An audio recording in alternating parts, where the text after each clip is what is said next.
गुरुर्ब्रह्मा गुरुर्विष्णू गुरुर्देवो महेश्वरः गुरु साक्षात परब्रह्म तस्मै श्री गुरवे नमः. हरि ओम तत्सत. चौथा अध्याय सुरू आहे आणि चौथा अध्यायाचा विषय ज्ञानसन्यास कर्मयोग. म्हणजे तिसऱ्या अध्यायात त्यांनी नियत कर्म केलं पाहिजे, मी करतो हा भाव ठेवू नको आणि फलाशा ठेवू नको, अशा पद्धतीने कर्मसन्यास सांगितलं. पण आता इथे मात्र काय आहे, ज्ञानसन्यास. म्हणजे याचा अर्थ चौथ्या अध्यायाच्या आरंभी थोडासा कर्मयोगाचा विचार सांगितला, नाही असं नाही. कर्मयोग आणि कर्मसन्यास दोन्ही एकच आहेत हेही प्रतिपादन केलं. पण असा जो आहे की ज्याने कर्मयोग साधलेला आहे, ज्याने ज्ञानसन्यास कर्मयोग साधलेला आहे, तर अशी व्यक्ती काय स्तरावरची असेल, म्हणजे आत्मस्वरूपाशी जी ऐक्यरूप पावलेली व्यक्ती आहे, तर ती काय पद्धतीने कर्म करते, हाही विचार या चौथ्या अध्यायाच्या निमित्ताने आपल्या पुढे येतो. आणि मग ती ओवी असं सांगते, जया पुरुषाच्या ठाई कर्माचा तरी खेदू नाही, तरी फळापेक्षा काही संचरेना. ज्या पुरुषाच्या मनात कर्म करण्याचा त्रासच नाही, मोठ्या उत्साहाने कर्म करतो, परंतु फलाची इच्छा मात्र त्याच्या मनात कधीच प्रवेश करीत नाही. मुख्य काय आहे की आपल्याला कर्माचा त्याग करता येणं शक्य नाही आहे, आणि कर्माचा त्याग करायचा नाही, मग आता काय करायचं, कर्म तर केलं पाहिजे. मग केलं पाहिजे तर हा जीवनमुक्त पुरुष असतो. कारण या आत्मरूप विद्वान पंडिताची जी गोष्ट आहे, म्हणजे त्याचं वागणं कसं असतं याविषयी या ओवीच्या निमित्ताने बोलणी चालू आहेत. तर त्याच्यामध्ये कर्म करण्याचा त्रास नसतो. आपलं नेहमी कसं असतं, एखादं काही गोष्ट करायची वेळ आली, सोफ्यावर छान बसलेलो असतो आणि बसून जर का पाणी प्यायची साधी वेळ आली आणि ते पाणी जर जागेवर मिळालं नाही तरी माणसाला त्रास होतो. आता इथे त्रास नावाची गोष्ट नाही आहे. आपल्याला काय आहे, अत्यंत क्षुल्लक कारणावरनं आपण त्रास करून घेत असतो कर्म करण्याच्या संदर्भात. काही करायची वेळ आली, समजा एखादा फोन आला आणि सांगितलं नाही, आत्ताच्या आत्ता तुम्हाला 10 किलोमीटर अंतरावर जो मित्र आहे त्याच्या घरी जावं लागणार आहे. तर जावं लागणार आहे असं म्हणलं की त्या माणसाला काय म्हणतो, तो काय कटकट सुरू झाली. इथे कटकट हा शब्द निघून जातो. कारण कटकट हा शब्द जेव्हा आपल्या पुढे येतो, त्रास, कटकट, उद्वेग वगैरे ह्या ज्या गोष्टी येतात त्यावेळी नेहमी दुसरा सिद्ध होतो. आणि ज्ञानसन्यास कर्मयोगामुळे ब्रह्मस्वरूपाची एकता असल्यामुळे तिथं त्रास नाही. त्रास कोणी कोणाचा करून घ्यायचा अशी एक भाषा तयार होते. कोणी कोणाचा या शब्दामध्ये या जीवानी त्या जीवाचा अशी एक भाषा तयार झाली. तर मग कोणत्या जीवानी कोणत्या जीवाचा, कारण हा जीवही ब्रह्मरूप, तो जीवही ब्रह्मरूप. भले त्याला अनुभव असेल नाही तर नसेल, म्हणून तो ब्रह्मरूप नाही काय, मग आहे. मग असं असेल तर मग एका हरीने दुसऱ्या हरीचा, आता दुसरा हरी सिद्ध होत नाही, माझ्यातल्या हरीने त्याच्यातल्या हरीचा द्वेष केला किंवा काय झाला, त्याचा मला त्रास झाला. म्हणून इथे त्रास हा शब्द जो आहे तो एकमेव अद्वितीय आत्मस्वरूपाशी एकरूप होतो. त्याच्या ठिकाणी त्रास हा विषय निघून जातो. उत्साह नावाची जी गोष्ट आहे ती त्याच्या अंतरंगात खूप टिकून असते, म्हणून तो उत्साहाने कर्म करतो. उत्साहाने शब्दाचा अर्थ अतिउत्साहाने नव्हे. जी काय कर्म त्याला करायची आहेत, म्हणजे ॲप्रोप्रिएट पर्याप्त कर्म, ती सगळी तो करतो. तो पुढेहून सुद्धा करतो वेळ आली तर. आणि असं त्याचं कारणच काय आहे की त्या तिथली जी व्यवस्था असते तिथे अव्यवस्था तयार होणं हे जीवनमुक्ताला अजिबात पसंत पडत नाही. साध्या माणसांनाही पडत नाही. साधी माणसं सुद्धा काय होतात, ती उत्साहाने काम करतात. पण उत्साहाने काम करताना साध्या माणसांच्या, म्हणजे जो आत्मरूप झाला नाहीये त्याच्या मात्र अंतरंगामध्ये अभिमान असतो, आणि अभिमान असल्यामुळे तो मिरवतो. पण जो जीवनमुक्त मात्र असतो तो मी केलं या भावातनं तो दुसऱ्याला मदत करत नाही. ही जी भूमिका आहे ना, ही ज्ञानसन्यास कर्मयोगाची भूमिका आहे. की ज्याने कर्माचा संन्यास घेतलाय याचा अर्थ काय आहे की कर्मावरील फलाशेचा, मी कर्म करतो या वृत्तीचा संन्यास घेतलेला आहे असा जीवनमुक्त. तो उत्साहाने करतो, मात्र फलाची इच्छा त्याच्या अंतःकरणात कधीच प्रवेश करत नाही. कारण तिसऱ्या अध्यायाचा विचार काय आहे, फलाशा रहित कर्म झालं पाहिजे. अर्जुनाला सांगण्याचं काम काय केलं भगवंतानी, तुझं कर्म जर फलाशा रहित झालं तर मी करतो हा भाव तुझ्या अंतःकरणातनं निघून गेला पाहिजे. याचाच अर्थ आपले श्री गुरु म्हणतात तसं अपेक्षित आणि नियोजित. अपेक्षित जे आहे ते कधीच मिळत नाही, कधीतरी एखाद्या वेळी मिळतं, पण नियोजित मात्र जे आहे ते मला मिळतंच. आणि नियोजितसाठी मी जर का त्या विठ्ठलाकडे आणखीन काही अपेक्षा करत असेल तर मग त्यांनी त्या फलं देण्याची जी व्यवस्था आहे त्याच्यावर मी खरं इनडायरेक्टली आक्षेप घेतलेला असतो आणि त्याची फलं देण्याची जी काय भूमिका आहे ना ती मला मान्य नाही आहे असा त्याचा अर्थ होतो. म्हणजेच त्या ईश्वररूप विठ्ठलाशी मी संघर्ष घेतलेला असतो, म्हणजे संघर्षाची भूमिका केलेली असते. पण इथे हा जो जीवनमुक्त आहे तो मात्र काय आहे, तो अजिबात त्या कर्मफलाविषयी चिंतेत नसतो. जे मिळायचंय ते मिळेल ही सुद्धा भाषा त्याच्या अंतःकरणात नसते, इतका तो त्याच्या कर्म करण्याविषयी सहज असतो. पुढे असं म्हणतात, ज्ञानाग्नीचे मुखे जेणे जाळिली कर्मे आशेखे, तो परब्रह्मची मनुष्य वेखे ओळख तू.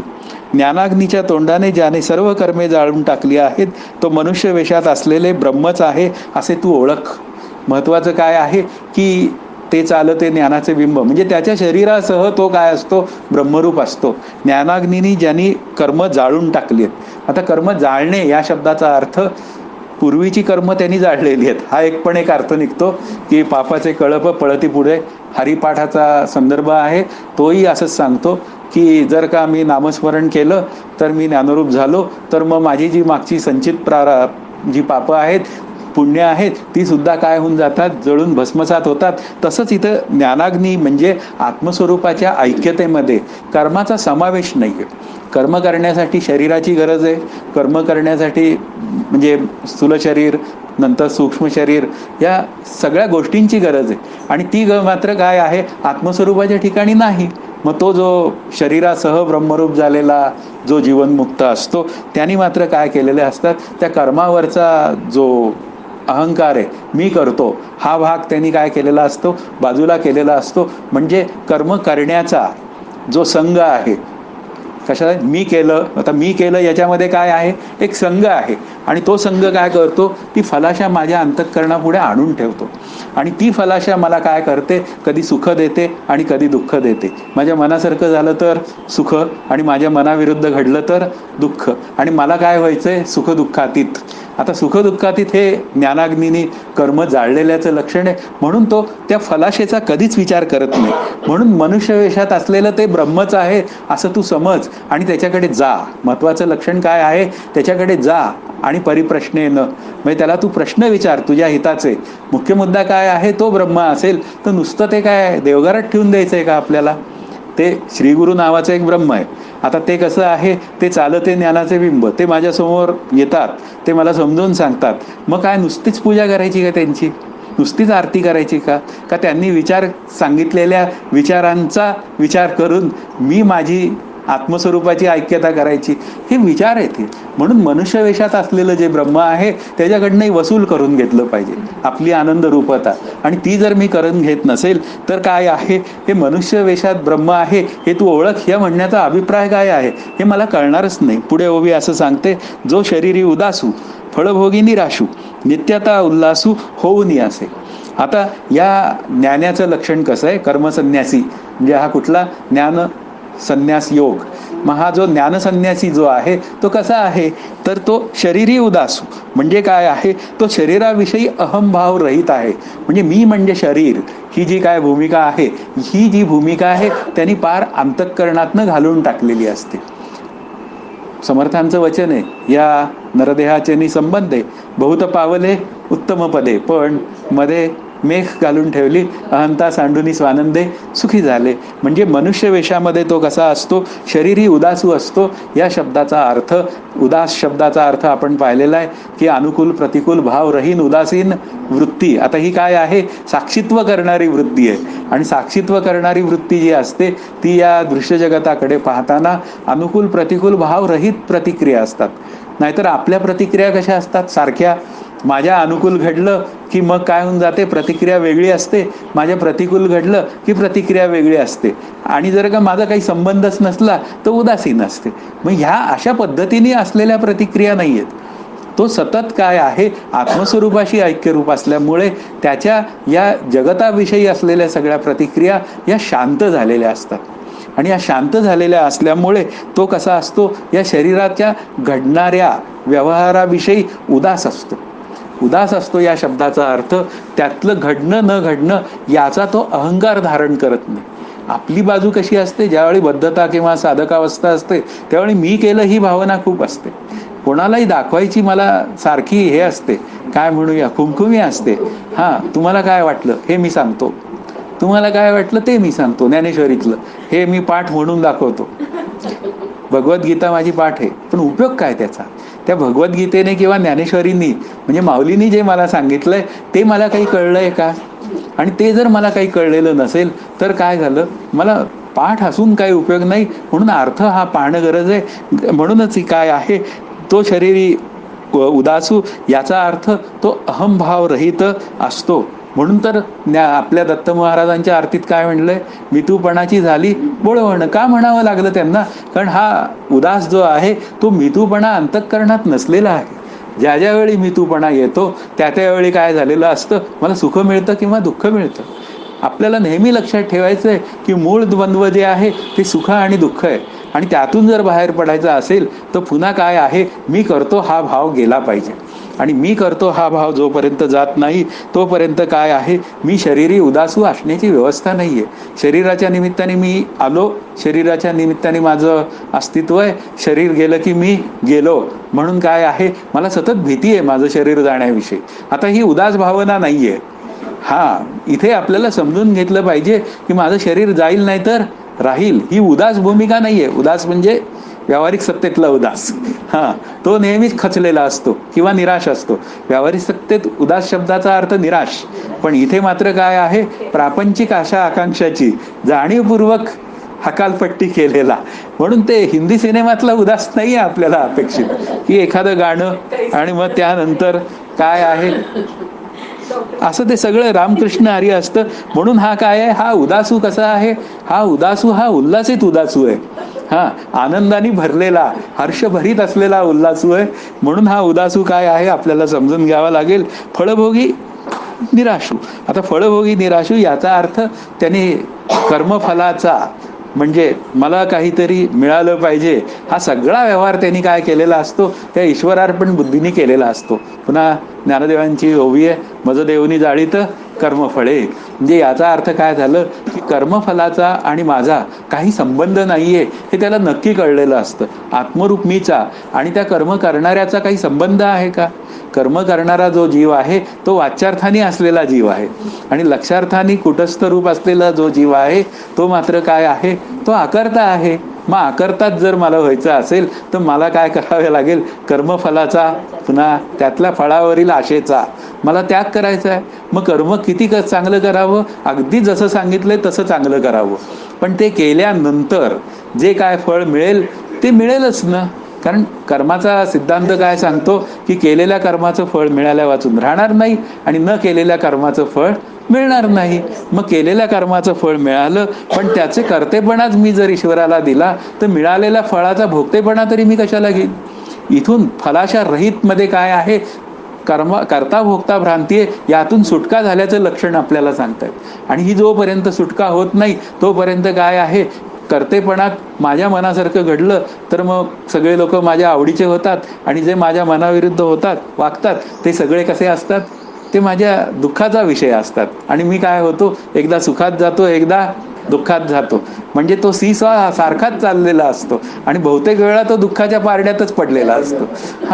तो कधीही ती सीसॉ त्याची सुखरूपतेकडे राहिली आहे बाबा, समतल म्हणजे जैशी स्थिती आहे तैशा परीर आहे, कौतुकदूप आहे संचिताचे, तिथं नाही, ते असं राहणार नाही सरळ. तो कायमच दुःखाच्या पारड्यात भिजलेला असा साधक काही उपयोगाचा नाही. म्हणून इथे हा जो ज्ञानकर्म संन्यासी आहे हा केवळ कसा आहे, फलभोगी निराशू आहे. फलाच्या भोगाविषयी निरीच्छा आहे, त्याला इच्छा नाही आहे.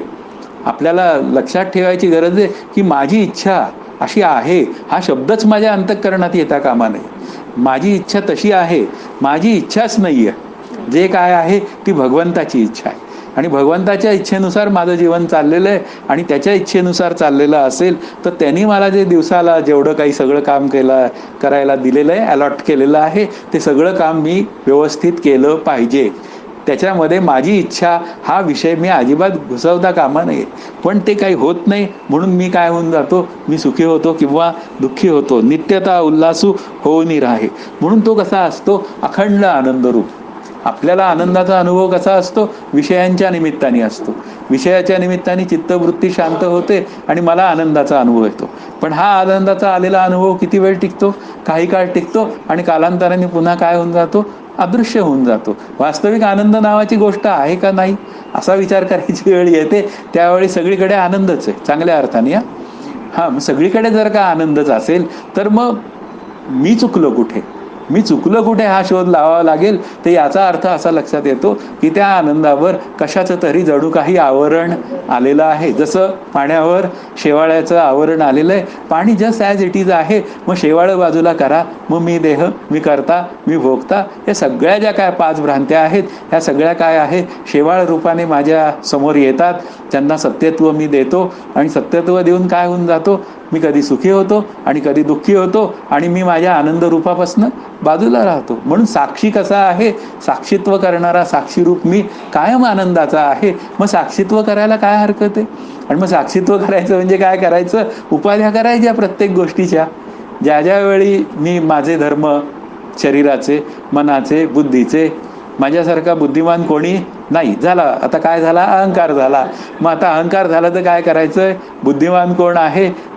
ते संत बुद्धिमान आहेत, ते श्रीराम बुद्धिमान आहेत. म्हणजे माझ्यापेक्षा बुद्धिमान खूप आहे. म्हणजे याचा अर्थ माझ्यासारखा बुद्धिमान नाही हा अहंकार आणायची काय गरज आहे? एवढी मोठी बुद्धिमत्ता असताना समर्थ बुद्धी दे रघुनायका असं म्हणतात. तर माझी काय लायकी? असा एक विचारात मनात आला तर मी आनंदाकडे जाण्याची व्यवस्था मी करू शकतो. संतांकडे बुद्धी घाण टाकली, श्रीगुरूंकडे टाकली तर मी माझ्या आनंदाकडे जातो. म्हणूनच पुढच्या ओळीत म्हणतात, जो संतोषाचा गाभारा आत्मबोधाची या वोगरा पुरे न म्हणेची धनुर्धरा आरोगिता. जो निरुपचार संतोषाच्या गाभाऱ्यात आत्मज्ञानाची पक्वान्ने खात असता पुरे असे कधीच म्हणत नाही. पुरे कशासाठी म्हणायचे?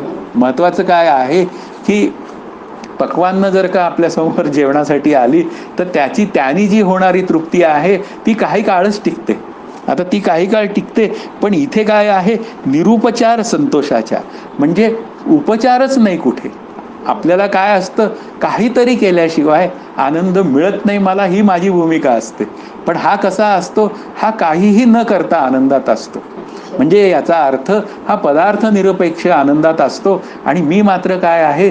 पदार्थ सापेक्ष आनंदात असतो. मी जीव सापेक्ष आनंदात असतो. नेहमी कोणीतरी आलं की मला बरं वाटतं आणि कोणीतरी ते घरी जायला त्याच्या निघालं की मला वाईट वाटतं. आता असं काय घडतं?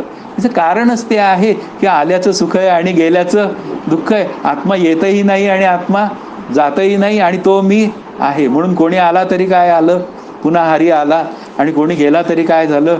हरी गेला. मग वास्तवात हरी येतही नाही आणि जातही नाही. हे आतमध्ये पक्का असेल तर येणं आणि जाणं हे केवळ उपाधीच्या स्तरावर असतं.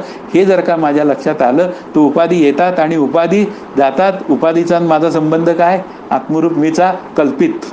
आणि दोघांचा संबंध कल्पित. तर मग सुख आणि दुःख या 2 गोष्टी उपाधीच्या निमित्ताने मला ज्या होतात त्या मला सहज काय करता येतात?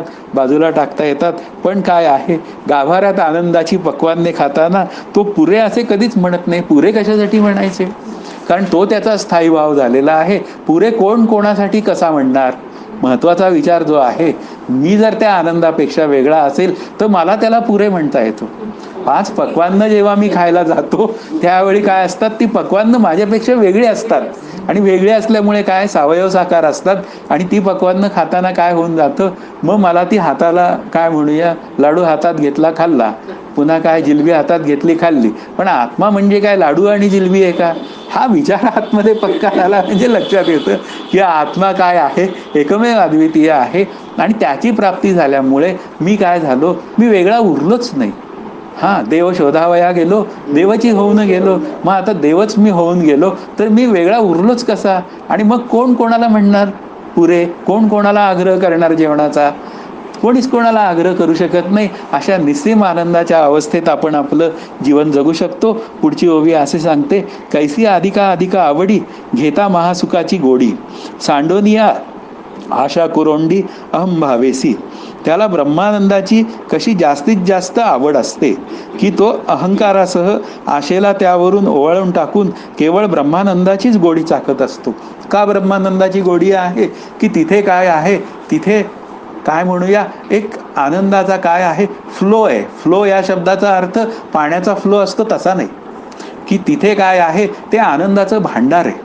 आणि आनंदाच्या भांडारामध्ये आनंद नावाची गोष्ट संपतच नाही. आता अशा आनंदाशी तो काय होऊन जातो, एकरूप झालेला असतो. मग त्याला त्याचीच आवड असणार. शेवटी काय आहे, हे सगळं चाललंय कशासाठी. एखाद्याला जर का विचारलं की अरे तू हे एवढं सगळं जीवन जगतो, नंतर नोकरी करतो, सगळं काही करतो, मग हे कशासाठी करतो, तर तो म्हणतो आनंदासाठी. मग आनंद तुला मिळाला काय, हा पुढचा विचार आहे. याचा अर्थ काय आहे, सावयव साकार विषयांमध्ये आनंद नावाची गोष्ट नाहीये. त्या गोष्टी मला आनंद देऊ शकत नाही. आनंद हा माझ्या काय आहे, आतच दडलेला आहे. आपण आत आणि बाहेर ही भाषा केवळ उपाधीच्या स्तरावरची आहे, हे समजून घेऊया. आणि तो आतला आनंद जर मला कळला तर मग काय होऊन जातं, बाहेर गावभर भटकावं लागत नाही आनंदासाठी. आपली पंचायत तीच असते. आपल्याला घरात स्वस्त का नाही बसवत, त्याचं कारण आहे की मी आनंदाचा ठेवाय हे मला कळलेलंच नाही. ज्या दिवशी मी आनंदाचा ठेवाय कळेल त्या दिवशी काय होऊन जाते, माझी भटकंती शांत होते. कशासाठी, आनंदासाठी असलेली भटकंती. माझ्या बोलण्याचा विचार लक्षात घ्या की आनंद शोधण्यासाठी जी काय भटकंती चालते ती सहजच शांत होते. म्हणून काय आहे, त्यांनी हा जो अहंकार आहे आनंदासाठी गावभर भटकायचा, ती काय केलेली असते, ती जी अहंकाराची जी भाषा आहे ती त्यांनी सोडून दिलेली असते. म्हणजे त्यांनी काय केलेलं असतं, त्या अहंकार आशेला ओवाळून टाकलेलं असतं की मी कुठेतरी जाईल आणि मग मला आनंद मिळेल. मी 3 तास सिनेमाला जाईल, मग मला बरं वाटेल. मी या नातेवाईकाकडे जाईल, मग मला बरं वाटेल. किती वेळ बरं वाटतं. एखादी व्यक्ती आली की आपल्याला विचार करायची गरज आहे. एखादी खूप फार वर्षांनी भेटलेली व्यक्ती आली, अर्धा तास बरं वाटतं. आणि अर्धा तास बरं वाटल्यानंतर दोघंही थकतात बोलून बोलून. कारण काय कळतच नसतं ना. कारण याला त्याचं ऐकून घेता येत नाही, त्याला याचं ऐकून घ्यायचं नसतं. दोघंही एकदम बोलतात आणि इतके बोलत असतात की दोघांना एकमेकांचं कळत नाही. मग थकतात दोघं. मग थकल्यावर काय होऊन जातं, चहा पाणी होतं आणि मग तो शांत होऊन जातो. याचा अर्थ काय झाला, सांगण्यासारखं काय आहे, सांगण्यासारखं एकच आहे, आत्मस्वरूपाची ऐक्यता. आणि ती ऐक्यता जर का कळली मला, तर मला आणखीन माझ्या आयुष्यात सांगण्यासारखं काही उरलंच नाही. जर का मी माझ्या आत्मस्वरूपाच्या ऐक्यतेला एकरूप झालेलो असेल आणि अशी जर व्यक्ती माझ्या घरात आली, तर मी त्याला काय म्हणेल, तू बोलत राहा, मी रामकृष्ण हरी म्हणत राहतो. कारण शेवटी काय आहे, तो जे बोलणार आहे तो ते सगळं काय बोलणार आहे, तो इकडचं आणि तिकडचं बोलला.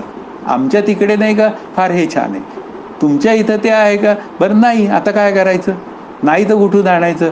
म्हणजे याचा अर्थ काय झाला, एकूण आमच्या इथली परिस्थिती फार छान आहे, होय म्हणावं, रामकृष्ण हरी म्हणावं, झालं का तुझं म्हणणं, आता आपण झोपूया, रामकृष्ण हरी म्हणत. हे आपल्याला त्याला नाही का शांत करताच आलं पाहिजे. म्हणजे मला शांत करता आलं पाहिजे बेसिकली, त्याला म्हणजे मला.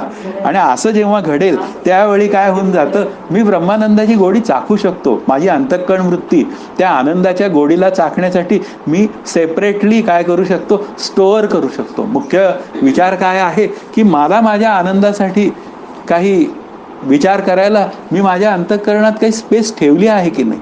आणि ती स्पेस जर मुळीच नसेल तर मला आनंदाचा विचार माझ्या अंतःकरणात रुजणार कुठे. पुढे असं म्हणतात, म्हणून या अवसरे जे जे पावे तेनेची तो सुखावे, जया आपुले आणि परावे दोन्ही नाही.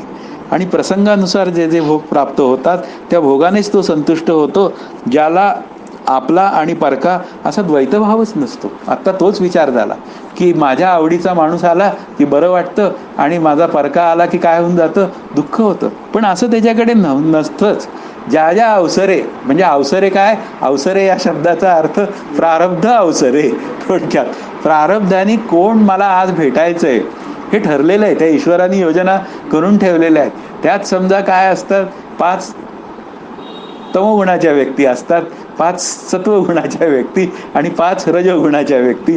असं जर का 15चं प्रपोर्शन असेल, सारखं जे सर्वत्र सदा सम असं आपण समजूया ब्रह्मस्वरूपासारखं, तर ते जर का असेल तर सत्वगुणी आला तर तो भक्तीचा आनंद उधळणारच आहे तिथे, कारण चर्चा आनंदाची होणार आहे. पण रजोगुणी आला तर तो काय करणार, तो सगळं इकडचं तिकडची भाषा, आमच्या इथे असं तुमच्या तिथे काय. आणि तमगुणाचा असला तर काही नाही, याला मारला, त्याला हे केला, ठीक केला, ही सगळी भाषा. बरं पुढे काय, पुढे हा जो जीवनमुक्त असतो या तिघांनाही तो समत्व दृष्टीने पाहतो. आता करणार काय? कारण तिघही अज्ञानातनं आलेले असतात. मुख्य मुद्दा काय आहे, जरी सत्वगुणात असला तरी आनंदाची प्राप्ती झाली आहे काय, हा क्वेश्चनच आहे शेवटी. आणि ती झालेली असेल तर दोघं वेगळे नाही. साधू दिसती वेगळाले परी, ते स्वरूपी मिळाले. स्वरूपी मिळालेले असून उपाधीच्या निमित्ताने ते वेगळेत, पण महत्वाचा मुद्दा काय आहे, आनंदाच्या दृष्टीने ते एकच आहे. म्हणून असे तिन्ही प्रकारचे लोक त्याच्यासमोर आले तरी तो त्यांच्याविषयी श्रेष्ठ म्हणजे तरतम भाव, श्रेष्ठ कनिष्ठ भाव अजिबात अंतःकरणात तो ठेवीत नाही. जो तो प्रसंगानुसार जसा भोग प्राप्त होईल, भले तो काय असेल, त्रासदायक असेल, भले तो आपल्याला सॉफ्टली काय म्हणूया लक्झरियस असेल. कदाचित 10,000च्या सोफ्यावरही बसायला मिळेल, कदाचित 100 रुपयाच्या खुर्चीवरही बसायला मिळेल. दोन्ही ठिकाणी काय आहे, तिथेही ब्रह्मरूपता, इथेही ब्रह्मरूपता. तिथे लक्झुरियस स्पर्श मिळाला म्हणून काय झालं, अंतःकरण काय झालं, सुखावलं. आणि इकडे मात्र थोडा हार्डनेस मिळाला म्हणून काय झालं, दुखावलं. अशी भाषाच नसते. प्रसंग काही असू दे. समर्थांचं म्हणणं आहे, दशा अथवा दशे उपरी अवदशा. असा दशा असो नाही तर अवदशा असो, पण दोन्ही ठिकाणी मात्र काय आहे, सर्वत्र सदा सम. म्हणजे सर्व ठिकाणी काय आहे, आनंद भावानी पाहणं आणि कुठेही तक्रार न करणं हा विषय काय आहे, या जीवनमुक्ताच्या दृष्टीने महत्त्वाचा आहे. म्हणून त्या भोगानेच तो संतुष्ट होतो. जो मिळेल तो, भले तो काय असेल. समजा एखाद्या ठिकाणी जेवायला गेला, तिखट मिळालं, काय करायचं, कधी तिखट खातच नाही हा. मग आता मिळालं तरी तो शांततेने खातो. आता काही त्याला इलाज आहे का, साखर मागून घे, गुळ मागून घे.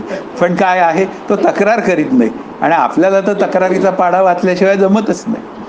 असं ते सगळं जीवन असतं. ते जीवनमुक्ताच्या दृष्टीने अत्यंत काय झालेलं असतं, शांत झालेलं असतं. मात्र आपल्या दृष्टीने मात्र तिथे काय असते, बळकटी असते. म्हणून साधकाला अभ्यास करण्याची गरज काय आहे, तो विषयच तो आहे. ग्रंथ हे कधीही बद्धासाठी नसतातच. हे मुमुक्षु ऑनवर्ड्स ग्रंथ असतात सगळे.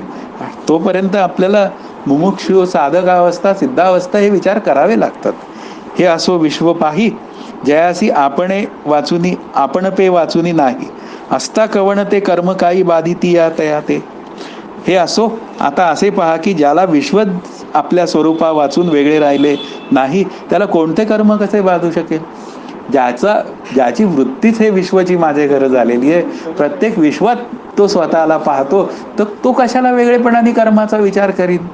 तर तो म्हणल की अरे बाबा, हा जे काय समोर माझ्या व्यक्त होत आहेत ते केवळ हरीच्या निमित्तानेच ते माझ्यासमोर व्यक्त होत आहेत. त्यामुळे हरीच माझ्यासमोर काय करतोय, कर्म करतोय. आणि माझ्याकडनं सुद्धा हरीच कर्म करून घेतोय. मग आता एकनाम हरी, द्वैतनाम दुरी, अद्वैत कुसरी विरळा जाणे. हा अद्वैत कुसरी आहे. आता हा अद्वैत कुसरी असल्यामुळे काय आहे, तो विरळा. आणि आता कसं आहे, एकनाम हरी मधला आहे. म्हणजे एकनाम हरी शब्दाचा अर्थ आत्मा असा सुद्धा घेता येतो. हरीशी एकरूप झालेला असल्यामुळे, आनंदाशी एकरूप झालेला असल्यामुळे त्याच्या ठिकाणी श्रेष्ठ कनिष्ठत्व नसतं. मग कोण कर्म करतो आणि कोण कर्म नाही करीत, याविषयी तो अत्यंत उदास असतो. हा, इथे कुठेही काही त्याचं म्हणणं नसतं. नाहीतर अदरवाईज काय असतात, तक्रारीच चालू असतात. काय तक्रार, याने हे करायला पाहिजे होतं ते त्यांनी केलं नाही, त्यांनी ते करायला पाहिजे होतं हे केलं नाही. तुझ्या नशिबात काय अलर्ट केलं तेवढं तू कर, तो समोरचा करेल नाही तर नाही करेल. रामकृष्ण हरी. इतका विचार तरी पक्का करायला काय हरकत आहे आपल्याला. पुढची ओवी असं सांगते, हा मत्सरू जेथ उपजे, तेथुले नुरेची जया दुजे. तो निर्मत्सरू काही म्हणजे बोलवरी. हा मत्सर ज्या द्वैतापासून निर्माण होतो, तशा प्रकारचे द्वैतच त्याच्याकरिता उरले नाही. तो पुरुष निर्मत्सर आहे असे शब्दाने बोलून दाखवावे लागते काय. महत्वाचं काय आहे, मी निर्मत्सर आहे हे बोलून दाखवायची गरज आहे का. अहो, मी निर्मत्सर असेल तर सहजच अंतरीचे धावे, स्वभावे बाहेरी. माझं वर्तनही तसंच असेल. या जीवनमुक्ताचं वर्तन मी निर्मत्सर आहे याच्या सहजावस्थेत तयार झालेलं असतं. आणि त्या सहजावस्थेत मी निर्मत्सर आहे हे द्वैत उपजणार कसं. मी तुमचा मत्सर करीत नाही हे तुम्हाला सांगायची गरजच काय आहे. मी तुमचा मत्सर करीत नाही याचा फायदा मला आहे का तुम्हाला आहे जास्ती. महत्वाचा आहे, थोडा फायदा तुम्हाला आहे, मान्य आहे. त्यामुळे तुम्हाला जो त्रास होतो तो वाचतो, काही हरकत नाही. पण इथे महत्वाचं काय आहे, 90% प्रॉफिट कोणाचं आहे, 90% प्रॉफिट माझा आहे. हा, मी मत्सर केला तर मी सुखी आणि मी दुःखी होण्याची व्यवस्था आहे. समोरचा म्हणेल ठीक आहे, तू मत्सर करतोय ना, तुझं तू जाण. तू जर माझी निंदा करीत असशील तर तू कर. तुला दुःख होईल. तू माझी स्तुती करीत असशील तर तुला बरं वाटेल. पण मी जर का त्या निमित्ताने सुखी आणि दुःखी होत असेल तर याचा अर्थ तिथे द्वैत सिद्ध होतं. आणि द्वैत सिद्ध झालं की दुजे जवळ घडे तव तव संसार वय जोडे. मग आता काय करायचं? ह्या जीवनमुक्ताच्या ठिकाणी मत्सर नावाची गोष्ट निघून गेलेली असते. म्हणून काम, क्रोध, लोभ, मोह, मत्सर हे 5 काय म्हणूया विकार हे त्याच्या ठिकाणी अजिबात नसतात. आणि ते नसलेला जो आहे तो जीवनमुक्त आहे. मग आता तो मी कर्म करतो ही भाषा त्याच्या अंतःकरणात येणार कुठून? आणि ही भाषा आपल्या अंतःकरणात आली नाही पाहिजे साधकावस्थेमध्ये. मी साधक या नात्याने असा विचार करता येण्याची व्यवस्था आहे. मुक्ताला विचार करायची काय गरज आहे? कारण मुक्त जिथे जाईल तिथे तो काय असतो? सहज सामान्य असतो. तो विशेष कधी होतच नाही. आपण जिथे जातो तिथे विशेष व्हायला बघतो. आपला दोष काय आहे? आपण श्रीगुरूकडे गेलो तरी विशेष व्हायला बघतो.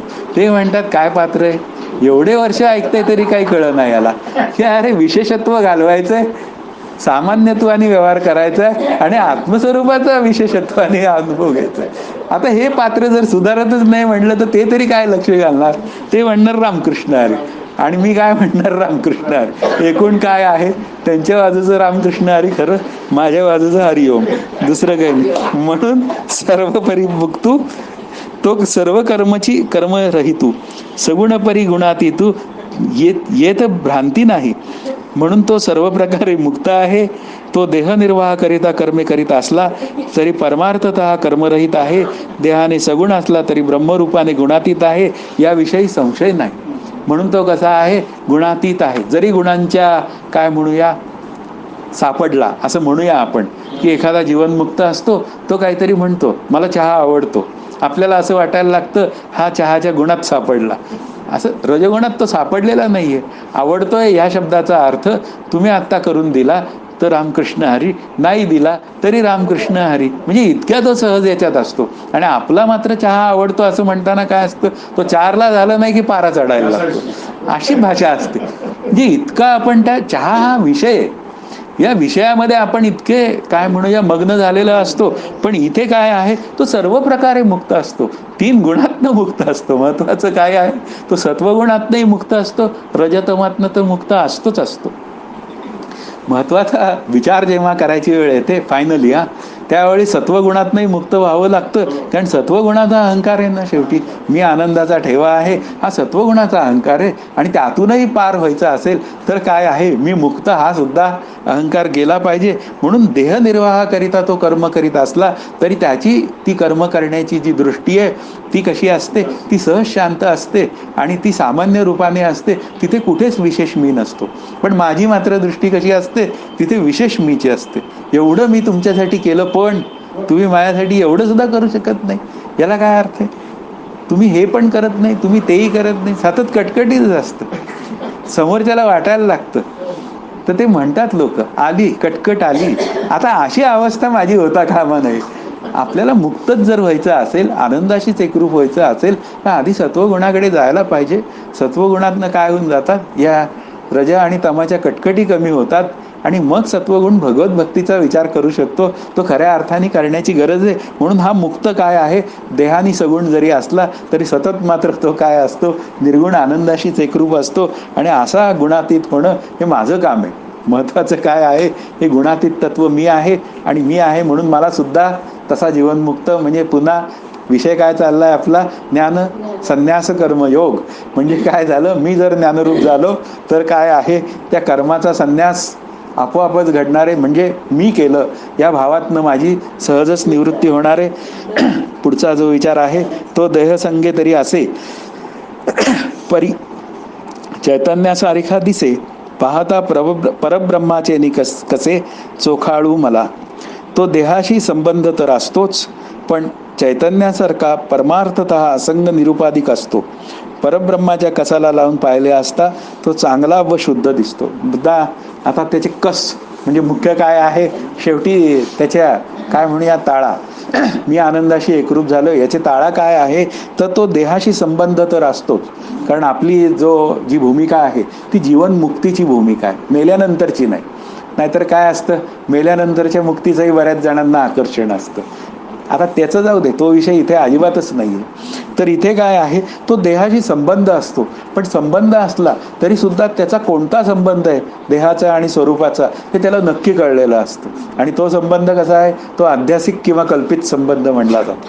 हे 3 संबंध आत्ता मी तुम्हाला सांगणार नाही कारण त्याची गरज नाही, कारण मागे आपण खूप वेळा विचार केला आहे. पण कल्पित संबंध मात्र आपण विचार केला पाहिजे की माझा आणि आत्मरूप मीचा आणि या देहरूप मीचा कोणता संबंध आहे. कारण संबंध प्रस्थापित होण्यासाठी आपल्याला समान सत्ता आवश्यक असते आणि समान सत्तेमध्ये संबंध प्रस्थापित होतो. जसं पाणी आणि दूध यांचा काय आहे, संबंध प्रस्थापित होऊ शकतो. पण देह जडा चेतन, आत्मा चेतन, पण तरी सुद्धा एक संबंध प्रस्थापित झाला. मग झाला संबंध प्रस्थापित, तर तो कसा आहे, कल्पित आहे. मग कल्पित संबंध प्रस्थापित झाला म्हणून त्या संबंधाच्या विचारांनी तो रडत बसत नाही. हा जो सत्यत्वानी संबंध होता आधी अंतःकरणात, तो कल्पित ठरवला त्यांनी, आणि कल्पित ठरवून काय झाला, संबंध विरहित झाला. संबंध विरहित केव्हा होतो, मी जेव्हा आनंदाशी एकरूप होतो त्यावेळी मी मात्र संबंध विरहित होतो. म्हणून इथे काय आहे, तो संबंध असल्यासारखा दिसतो. त्याचा समर्थांची ओवी आहे, अनुभव घेता संगत त्याग नसे, संगत त्यागे अनुभव न दिसे. हे अनुभवी अशीच भासे येरा गथा गोवी, सोडून देऊया या बाकीच्यांना. पण मुख्य मुद्दा काय आहे, आनंदाचा अनुभव आल्यानंतर मला संग कोणाचा आहे, मुख्य काय आहे, तेथे कोण्या पदार्थाला आपुले म्हणावे. सकळ देहाचा झाडा केला, तत्वसमुदाय अवघा उडाला, तेथे कोण्या पदार्थाला आपुले म्हणावे. या 82 तत्वाचा किंवा माऊली म्हणते ते 36 तत्वाचा जेव्हा माझा आणि त्या 36 तत्वांचा जन्माला आलेल्या काडीचा संबंध नाही आत्मरूप मीशी, तेव्हा मात्र काय होऊन जातं, परमार्थतः मी असंग ठरतो. असंगोयम पुरुषा, हा तो पुरुष असंग आहे. मग असंग आहे तर काय आहे, तो देहाच्या मध्ये असून सुद्धा तो असंग आहे. तो विषयावरील लोळे परी विषय संगे न मिळे, ही भूमिका आहे की विषय आणि त्याचा संबंध येतो, पण संबंध कसा आहे, पुन्हा कल्पित असल्यामुळे विषयांचा माझा काडीचा संबंध नाही असं समजून तो भोगतो. आणि असं त्याला सारखं सारखं स्वतःला सांगावं लागत नाही. त्या विचाराला सुद्धा सहज भावना तयार झालेली असते. म्हणून तो परमार्थतः चैतन्यासारखा असंग असतो. आणि असंग असणं हे शब्दाचा अर्थ आहे तिथे कसलाही संग नाही. त्याला त्याच्या देहाचा संग नाही, त्याला इतरांच्याही देहाचा संग नाही, त्याला त्याच्या मनाचा बुद्धीचा संग नाही. सतत तो काय असतो, त्या भगवंताच्या चरणी लीन असतो, म्हणजे श्री गुरुच्या चरणी लीन असतो, संतांच्या चरणी लीन असतो. परमार्थतः इतका शुद्ध असतो, तो स्वतः त्या शुद्ध निरुपाधिक तत्वाचं व्याख्यानही देतो. आणि व्याख्यान देऊन सुद्धा काय म्हणतो, माझ्या श्री गुरूंनी मला ही बुद्धी दिली आणि म्हणून मी असं सगळं एवढं सुंदर बोललो गेलो. इतकी भूमिका त्याची पारदर्शक असते. आणि त्याचा अहंकार हा कुठेही डोकवत नाही. आपल्याला कितीतरी प्रकारे या जीवनमुक्ताला शोधता येतो. जर का मुख्य मुद्दा एकच आहे की माझ्या अंतःकरणात तशी वृत्ती तयार झालेली असली पाहिजे. किंचित असेल तर ती फोफावायची व्यवस्था तयार होते. म्हणजे त्याचा वृक्ष होऊ शकतो. आपल्या काय म्हणूया छोट्याशा वृत्तीचा आनंदाकडे जाण्यासाठी त्याचा वृक्ष तयार होऊ शकतो. म्हणून तो काय असतो, असंग असतो. म्हणून अनुभव घेता संगत्याग नसे, संगत्यागे अनुभव नाही दिसे. म्हणून संगत्याग केला म्हणूनच त्याला अनुभव आला. आणि मग संगत्याग करायचा असेल तर मग संगत्याग झाल्यानंतर तो निरुपाधिक होतो. म्हणजे काय होतो, उपाधी असताना देखील त्या उपाधींचा संग त्याच्या अंतःकरणात नसतो. ज्या अर्थी माझ्या अंतःकरणात उपाधींचा संग आहे, ही उपाधी भेटली तर बरं होईल, ती उपाधी नाही भेटली तर बरं होईल, या निमित्ताने का होईना मी संग करीतच असतो. कितीतरी विषयांचा संग करीत असतो. आणि असं सगळा जो संग आहे, आज जेवायला काय, पुन्हा सकाळी उठलं की ते असतं, आज जेवायला काय, ते घरी जे करतील ते खाणं, ते नाही जमणार. मग माझ्या आवडीचा पदार्थ कुठे आहे काय, मग हरकत नाही. जी इथपर्यंत माझी अंतःकरण वृत्ती या काय म्हणूया दृश्य जगतामध्ये बुडालेली असते, ती असंगत्व कसं सिद्ध करणार. पण हा जीवनमुक्त जो असतो तो सहजच असंग असतो, म्हणून निरोपाधिक असतो. म्हणून त्याला कुठलीच उपाधी त्रासही देत नाही आणि त्याला सुखही देत नाही. म्हणून पांडुरंगाला काय म्हणतात आपले महाराज, तुम्ही उपाधी वेगळे सदा निर्विकार. हा, मग संसार तुम्हाला नाही, आता तुम्हाला नाही, मग आता आम्ही त्यांचे वंशज, आणि त्यांचे वंशज आम्ही कसे, आम्ही रडके. हा, आणि आम्ही रडके आणि ते कायम आनंदात पांडुरंग महाराज, असं कसं चालेल. त्यांचा वंशज सुद्धा कसा असला पाहिजे. हां, आता त्यांचा वंशज आता म्हणायचं, नुसतंच म्हणायचं असतं, कारण ते काय असतं, जातीवाचक असतं ना शेवटी. मग त्या जातीवाचकामध्ये मी त्यांचा वंशज होतो, आणि वंशज झाल्यावर माझ्या हातात काय मिळालेलं असतं? काही नाही मिळालेलं. कुठेतरी झेंडा मिरवायचा असतो, तेवढ्यापुरता वंशज. अरे पण ते तुकाराम महाराज, ते समर्थ, ते माझे कधी होणार?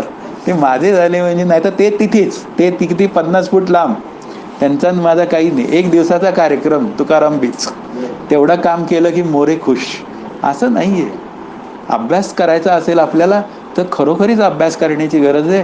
तुकाराम महाराज काय म्हणतात, त्यांनी त्यांचं म्हणलंय मी कोण आहे ते, तो आत्ताचा विषय नाही आहे. पण प्रश्न काय आहे, निरुपाधिक तत्वाचा विचार आहे त्याचा, आणि कोणाचा नातेसंबंध कोणाशी नसतोच. कारण काय आहे, त्याला नातलग कोणी नाही, एकमेव अद्वितीयाला नातलग कोणी नाही, तो मी आहे म्हणून मला नातलग कोणी नाही, म्हणून मी निराधार. आता निराधाराचा आनंद का दुःख, हा विचार करायची गरज आहे. थोडासा एकटा राहायची वेळ आली की झाला निराधार, आणि दुःखाला सुरुवात. हा रडकथा जी आहे ना, ही अशी चालू होते. म्हणून हा जो आनंदाचा ठेवा असलेला मी आहे, तो काय आहे, तो खरोखरीच आनंदाशी म्हणजे निरुपाधिक तत्वाशी एकरूप झालेला असतो. परब्रह्माच्या कसाला जर पाहिलं तो तो शुद्ध असतो. शुद्ध शब्दामध्ये त्यांचा 3 दोष त्याच्यात नसतात. एक मलदोष, पाप करण्याची वृत्ती, विक्षेप, चित्तातील चंचलता, आणि आत्मस्वरूपाचे अज्ञान. या 3 दोष रहित असतो तो. आणि इतर सगळेजण काय असतात, या दोषासहित जीवन जगतात, म्हणून ते सुखी होतात किंवा दुःखी होतात. म्हणून मी कसा आहे, मी शुद्ध निरुपाधिक आहे, हा विचार करण्याची गरज आहे. पुढची ओवी असं सांगते, तैसी विधी विधाने विहिते, जरी आचरे तो समजते, तरी तिये ऐक्य व्हावे ऐक्याते पावती ती गा. त्याप्रमाणे वेदाने सांगितलेली वर्णाश्रम विहित नित्यनैमित्तिक विधी व यज्ञाधिक कर्माची विधाने यथाशास्त्र सांगोपांग जरी करीत असला, तरी त्यांच्याविषयी आत्मैक्य भाव झाला असल्यामुळे ती ऐक्यालाच प्राप्त होतात. मी हे सगळं तो करीत असला तरी सुद्धा काय आहे, मी करतो हा भाव त्याच्या ठिकाणी नसतो. भले तो यज्ञ करीत असेल नाहीतर नसेल, जी काय असेल ते, पण तो काय झालेला असतो, तो ऐक्यालाच प्राप्त झालेला असल्यामुळे तो मी करतो ही भावनाच त्याच्या अंतःकरणातून निघून गेलेली असते. पुढे म्हणतात, हे हवन मी होता का ये यज्ञी हा भोगता, ऐसिया बुद्धीसी नाही भिन्नता म्हणून या.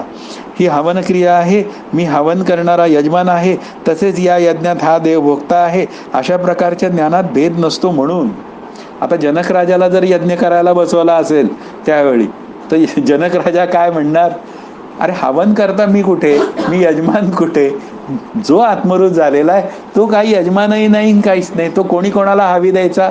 म्हणजे इथे काय आहे, इथे केवळ ज्ञानाची शुद्धता आहे, आणि शुद्धतेमध्ये क्रिया केली किंवा क्रिया करून घेतो हा भाव सुद्धा जिथे गेला आहे, तिथे काय आहे, करता करविता देव, ही भूमिकाच त्याच्या अंतःकरणात सहज झालेली आहे. मग तिथे वेगळेपणाने विचार करण्याची काय गरज आहे. म्हणून पुढे म्हणतात, म्हणून ब्रह्मतेची कर्म ऐसे बोधा आले जया सम, तया कर्तव्य ते नैष्कर्म्य धनुर्धरा. म्हणून कर्माच्या स्वरूपाचा बाद करून कर्म तेच ब्रह्म आहे, जसे त्या ज्ञानाला साम्य प्राप्त झाले आहे. अर्जुना, त्याने जे कर्तव्य करावे ते नैष्कर्म्यच होते. म्हणून विचार कर, स्वरूपाने काय झाला पाहिजे, या मी करतो या कर्माचा भाव जो आहे माझ्या अंतःकरणातला, तो गेला पाहिजे. संचित प्रारब्ध क्रियमाण अवघा झाला नारायण. म्हणजे काहीही झालं तरी काय आहे, नारायणाची इच्छा, अशी भूमिका अंतःकरणात तयार असेल तर त्यांनी जे काय कर्म करावं ते नैष्कर्म्यच असतं. तो मी करतो ही भूमिकाच त्याच्या अंतःकरणात नसते. इतका त्या कर्म करण्याविषयी तो संन्यस्त झालेला असतो. या 4थ्या अध्यायाची मेख लक्षात घ्या की 3ऱ्या अध्यायात त्यांनी काय केलं, आपली भूमिका तयार केली की काय आहे, तू काय कर, नियत कर्म कर. अर्जुनाच्या निमित्ताने त्यांनी मला सांगितलं, नंतर कसं कर, तर ते अहंकार रहित होऊन कर. पुन्हा 3रं काय सांगितलं, फलाशा रहित कर. आता ही भूमिका तयार केल्यानंतर त्यांनी आता काय केलं, भगवंतानी नैष्कर्म्य झाला. आता असा जो नैष्कर्म्य झालेला आहे तो कसा आहे, तो संन्यासी आहे कर्म करण्याविषयी. कारण आत्मस्वरूपाच्या ठिकाणी कर्म नावाची गोष्ट आहे काय, तर कर्म नावाची गोष्ट नाहीच. म्हणजे तो काय होतो, नैष्कर्म्य होतो, मी करतो ही भाषाच तिथे संपून जाते. पुढे ते म्हणतात, जे यजनशील अहर्निशी जीही अविद्या हविली मनेशी, गुरुवाक्य हुताशी हवन केले, रात्रंदिवस ज्ञानयज्ञ करण्याचा स्वभाव असलेले जे ज्ञानी आहेत आणि ज्यांनी गुरुवाक्यरूपी अग्नीमध्ये मनासह अज्ञानाला हविद्रव्य केले, त्यांनी गुरुवाक्यरूपी अग्नीमध्ये मनासह अज्ञानाची आहुती दिली. आता काय झालं, हा यज्ञ चालू झाला. कुठला? ते यज्ञ याज्ञिकांच्या पेक्षा वेगळा यज्ञ आहे. हा गुरुयज्ञ आहे असं म्हणूया. मग गुरुयज्ञामध्ये काय आहे की रात्रंदिवस यज्ञ करणारं मन तयार झालं पाहिजे. आता यज्ञ करणारं मन म्हणजे नको असलेल्या विचारांना बाजूला करणं, हव्या असलेल्या विचारांना आत अंतःकरणात प्रवेश देणं. नामस्मरण यज्ञ का आपल्या गोंदवलेकर महाराजांनी सांगितला की तो अखंड यज्ञ केला ते नको असलेले जे काय विचार आहेत ते बाहेर पळून जातील. म्हणून इथे काय आहे, कलियुगाला काय आहे, नामस्मरण यज्ञाची व्यवस्था आहे. तसंच मग हा गुरुयज्ञ आहे की त्यांनी जे काय सांगितलेलं आहे ते गुरुवाक्य मनत उतले. आता काय गुरुवाक्य? ते तू आहेस, आणि माझ्या बाजूने काय वाक्य? ते मी आहे, अहम ब्रह्मास्मी. आता या गुरुवाक्याचं जे काय आहे चिंतन सतत झालं पाहिजे.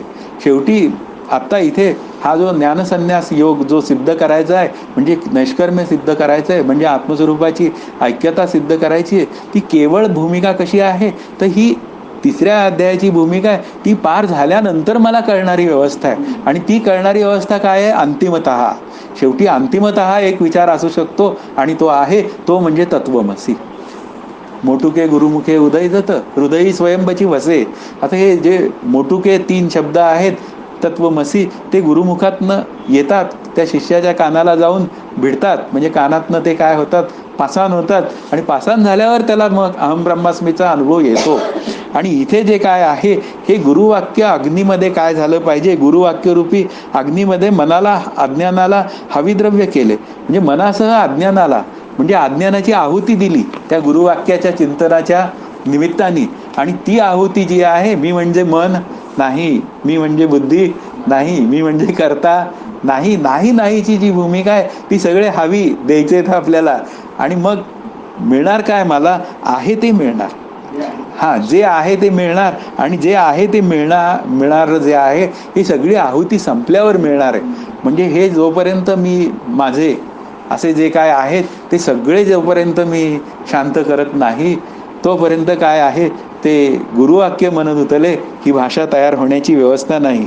तीही योगाग्निकी यजिजे तो दैवयज्ञ म्हणिजे जेणे आत्मसुख कामीजे पांडुकुमरा. हे अर्जुना, ज्या दैववाद्यांनी शरीर क्लेशा वाचून आत्मसुखाची इच्छा केली आहे त्या दैवयोगी रूपी अग्नीने साग्निक असलेल्या साधकांनी दैवयोगाग्नीत विषयांचे हवन केलेले असते, म्हणून त्याला दैवयज्ञ म्हणतात. इथे या दैवयज्ञाची भाषा या श्लोकाच्या निमित्ताने आली आहे. म्हणून काय आहे, शरीर क्लेशा वाचून, मुख्य मुद्दा काय आहे, हा जो ज्ञानविचार जो आहे किंवा कर्मविचार जो आहे त्याच्यामध्ये शरीर क्लेश नाही आहेत. म्हणजे अष्टांग योगाच्या विचारामध्ये शरीर क्लेशाचा विचार आहे. म्हणजे तिथे काय आहे, आपल्या मनाला निरोध करावा लागणार आहे. आणि निरोध करावा लागल्याने तिथे काय आहे, साधनेचे कष्ट अधिक आहे. पण इथे मात्र काय आहे, हा जो दैव यज्ञ जो आहे तो कसा केलेला आहे की श्री गुरूंनी मला सांगितलं त्याप्रमाणे मी माझं जीवन जगलं कर्मयोगाच्या निमित्ताने आणि मी माझ्या आनंदाशी एकरूप झालो. आता ही जी काय भूमिका आहे, मध्ये अविद्येची निवृत्ती हा भाग आहे, मान्य आहे. पण हे जे काय चालणी जी गोष्टी आहेत ही सहज सुलभ चालतात.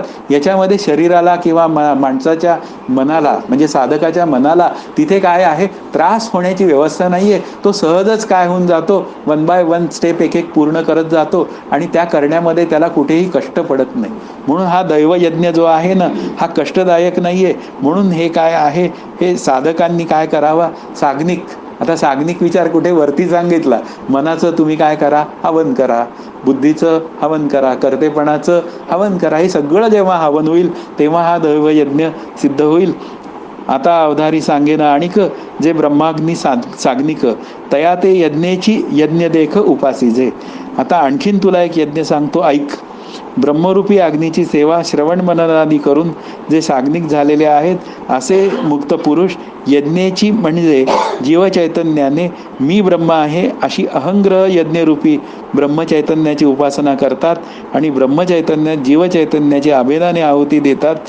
हा एक यज्ञ लक्षात ठेव. आता मी तुला सांगतो मुख्य मुद्दा काय झाला. आता एक नवीन यज्ञ ते आपल्याला सांगणार आहेत.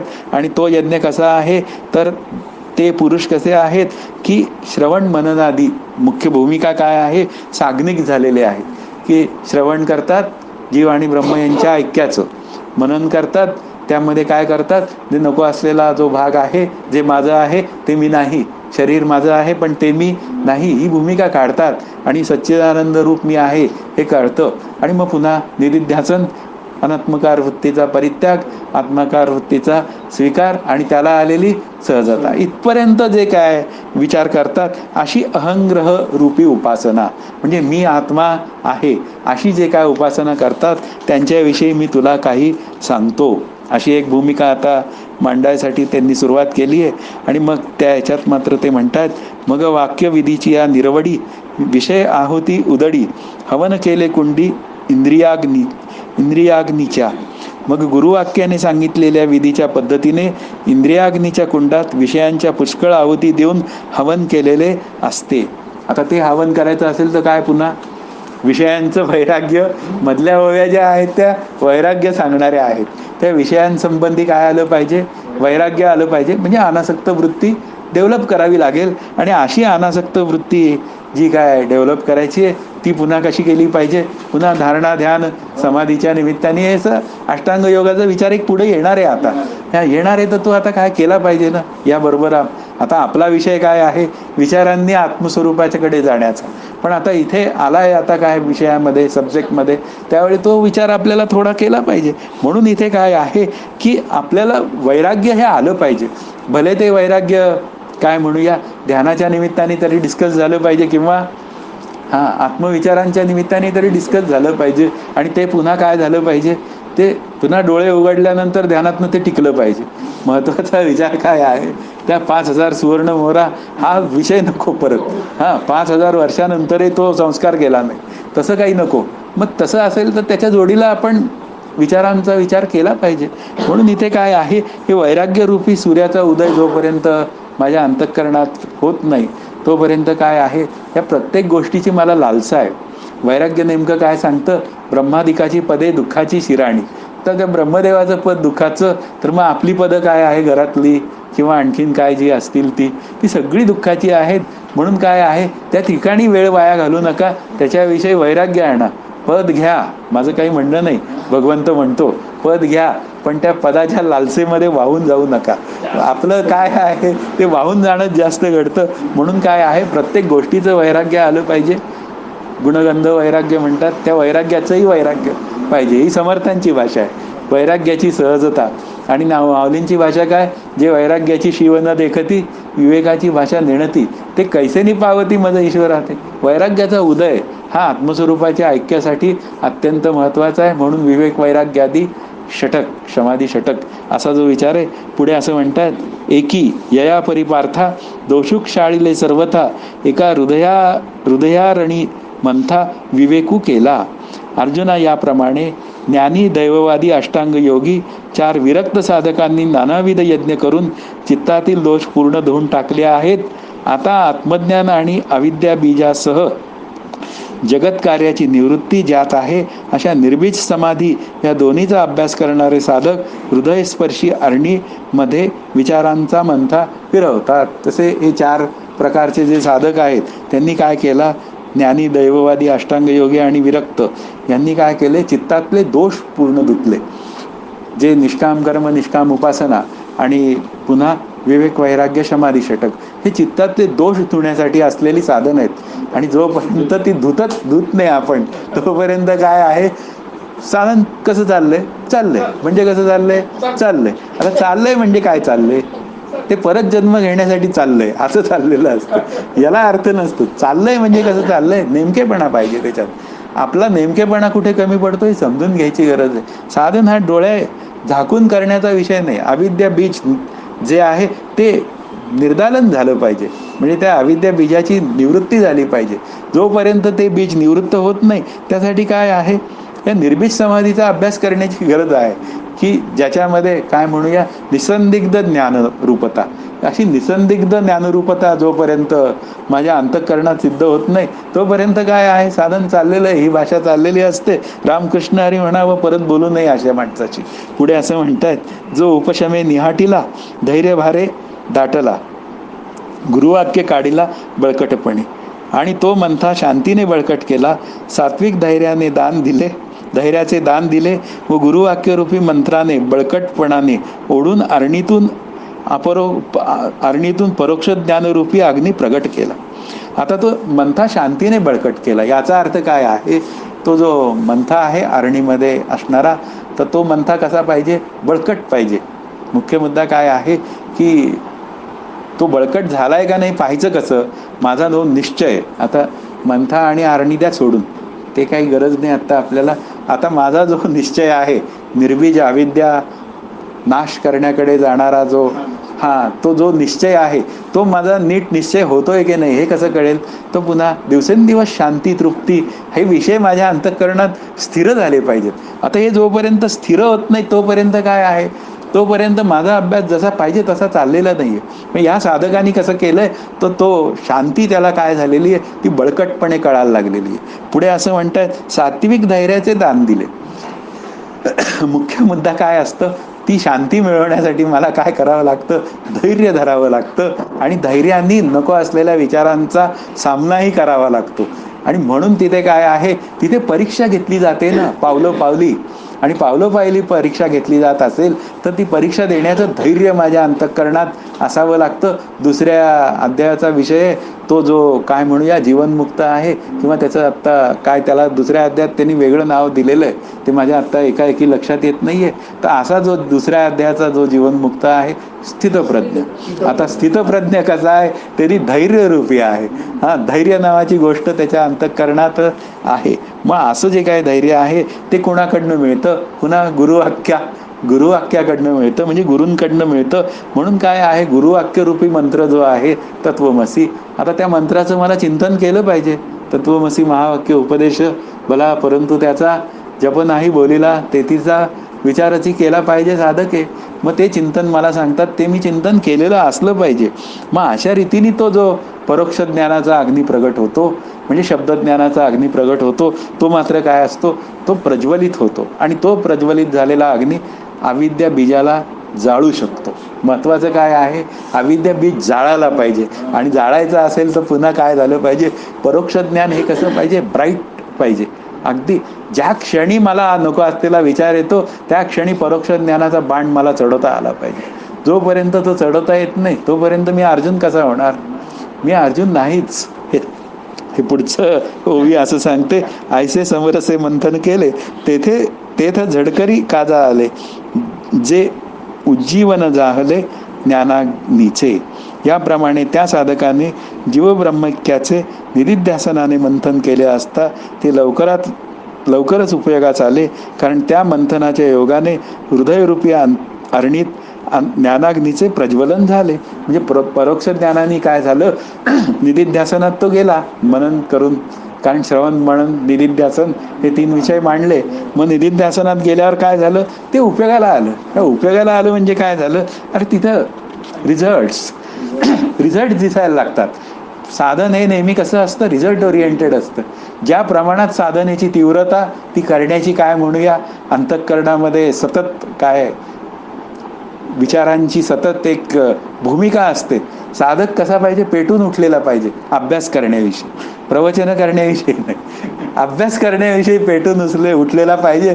आणि असा जर पेटून उठलेला असेल तर तो काय होतो? साधनाभिमुख राहतो. आणि साधनाभिमुख राहिला तर मग त्याचं साधन काय होतं? पळतं. आपण म्हणतो साधन चालतं काहींचं, साधन काहींचं ठप्प असतं आणि काहींचं साधन पळत असतं. आता हे पळणारं साधन जे आहे ते माझ्या अंतःकरणात तयार करायचं असेल हृदयरूपी अरणीत, तर मला काय केलं पाहिजे? गुरुवाक्याचा विचार केला पाहिजे, अभ्यास केला पाहिजे. पुन्हा आणखीन पुढे तेथ सोहम मंत्रे दीक्षिती इंद्रिया कर्माची या आहुती तिये ज्ञाननळी प्रदीप्ती दिदली या.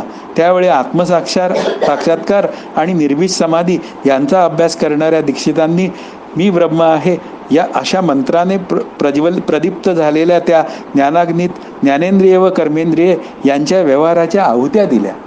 या आहुत्या द्याव्या लागतील. मी ज्ञानी आहे या वृत्तीची आहुती द्यावी लागेल आणि मी कर्म करतो या भावाचीही आहुती द्यावी लागेल. पण ती कोणाला द्यायची? तर पुन्हा काय आहे? सोहम. आता सोहममध्ये काय आहे? 6 अहम. मग आता अहमची काय केली? त्या 6मध्ये म्हणजे आत्मस्वरूपामध्ये आहुती दिली. आता 6ची आहुती द्यावी लागेल ना एक दिवस, कारण तो 6 मी आहे ही जी भावना आहे अंतःकरणात, आता त्या आहुतीची आहुती द्यावी लागेल. आता ती आहुती द्यायची तर ती कोणाकडे द्यायची? दीक्षित. आता कोण दीक्षित? आपले श्री गुरु दीक्षित.